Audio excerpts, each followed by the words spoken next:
follow-through and overlapping action. This is the technique of having body parts and appendages drag behind the rest of the body and continue to move when the body stops. Follow-through and overlapping action are often associated with another technique called drag. These names all describe the same thing but in different ways. For example, follow-through refers to the way parts of the body continue to move after the body has stopped. Overlapping action describes the offset between the timing of the main body and its other parts. Drag describes the technique of delaying the movement of body parts in relation to the main body.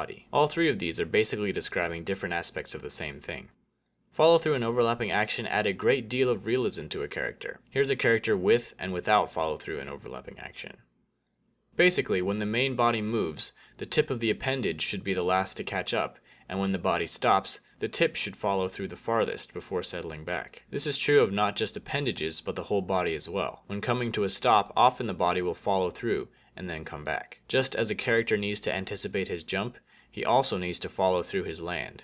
Sometimes the extra skin on a character can be treated as a separate entity with drag and follow through. Similar to squash and stretch, the amount of drag that you give something says something about its mass. The first one is like a TV antenna, while the second one is like a feather. It's usually easier to add the appendages after the animation of the main body is finished. When adding hair, for example, use the previous frame as an indicator of where the hair should be stretched towards. Since it has drag, it should be dragging from where it was in the last frame. In addition, make sure to let the hair follow through when the body comes to a stop.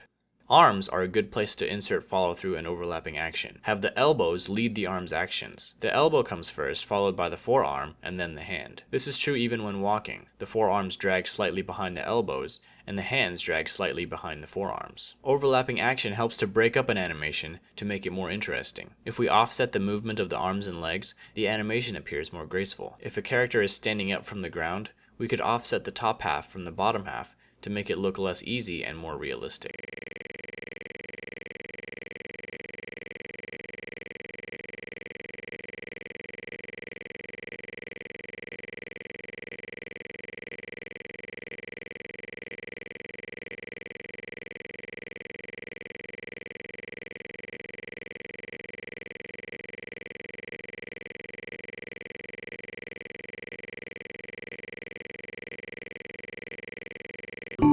Follow-through and overlapping action are crucial to realistic movement in animation, drawing on the law of physics to make a character's actions believable.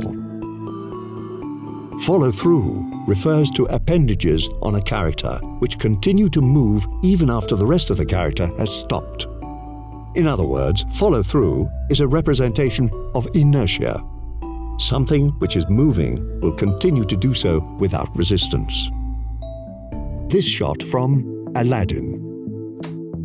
The feather continues to move in one direction after the genie's head starts moving in another. A related concept is drag, which refers to the other side of inertia. Appendages start to move only after the character has begun moving. This too makes a character feel more lifelike. Overlapping action, meanwhile, is the concept that different parts of a body move at different rates. Take this movement in Peter Pan. Peter's arms, legs, and head are all moving in different ways. And when he jumps, his torso moves first, his arms move next, and his legs follow. Within this principle, Johnston and Thomas also discuss the moving hold, which refers to the movement that occurs when a character isn't in action. Follow-through and overlapping action ensures that your character's movement doesn't feel unnatural.